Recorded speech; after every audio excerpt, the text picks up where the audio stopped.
guys, welcome back to my channel. Today we will discuss MSCE 001 important question, Chow test for structural stability. So Chow test is used to determine if there is structural stability in the model or not.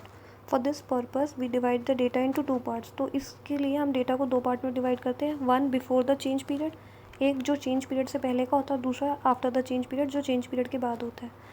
Then we fit three regression model होता है. First model क्या होता है? Before change.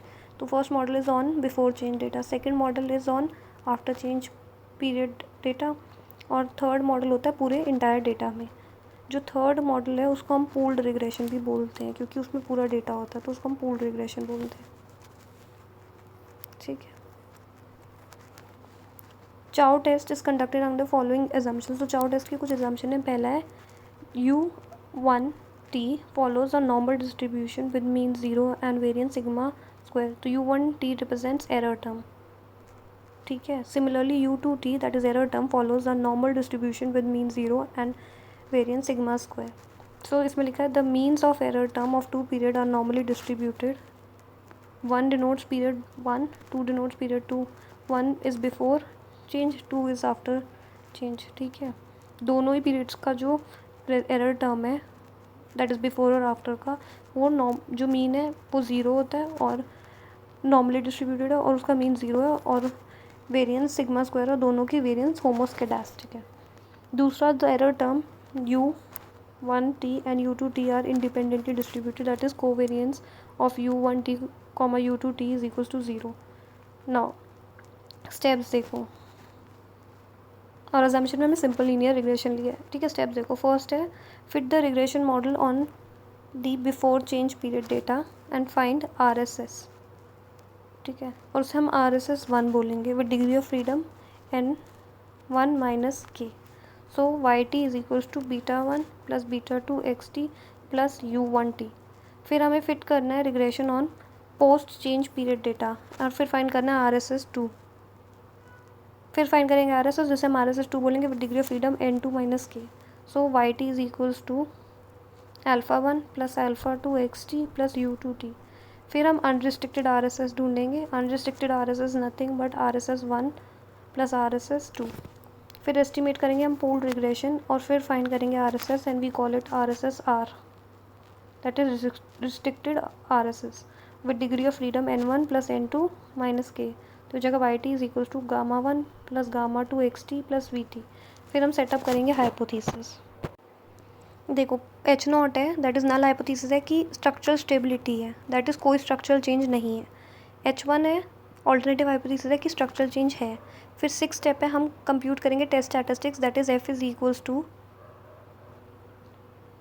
RSS restricted minus RSS unrestricted divided by K whole divided by RSS unrestricted divided by N1 plus N2 minus 2K. फिर हम find करेंगे F alpha for K degrees of freedom of numerator and N1 plus N2 minus 2K degrees of freedom of denominator. फिर हम compare करेंगे F और F alpha को.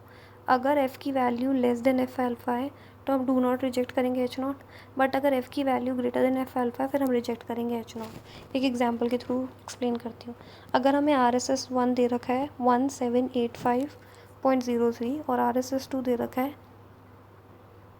10,005.22 और RSS restricted दे रखा है 23,248.30 और N1 दे रखा है 12 और N2 दे रखा है 14. तो RSS अनरिस्ट्रिक्टेड क्या हो जाएगा?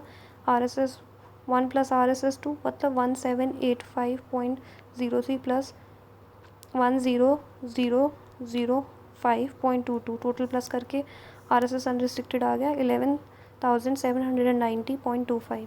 फिर हम हाइपोथेसिस सेट करेंगे. H0 है कि there is structural stability, H1 है कि स्ट्रक्चरल चेंज है. टेस्ट स्टैटिस्टिक्स निकालेंगे. F is equals to RSS restricted minus RSS unrestricted divided by K whole divide by RSS unrestricted divided by N1 plus N2 minus 2K. अब values put कर देखो.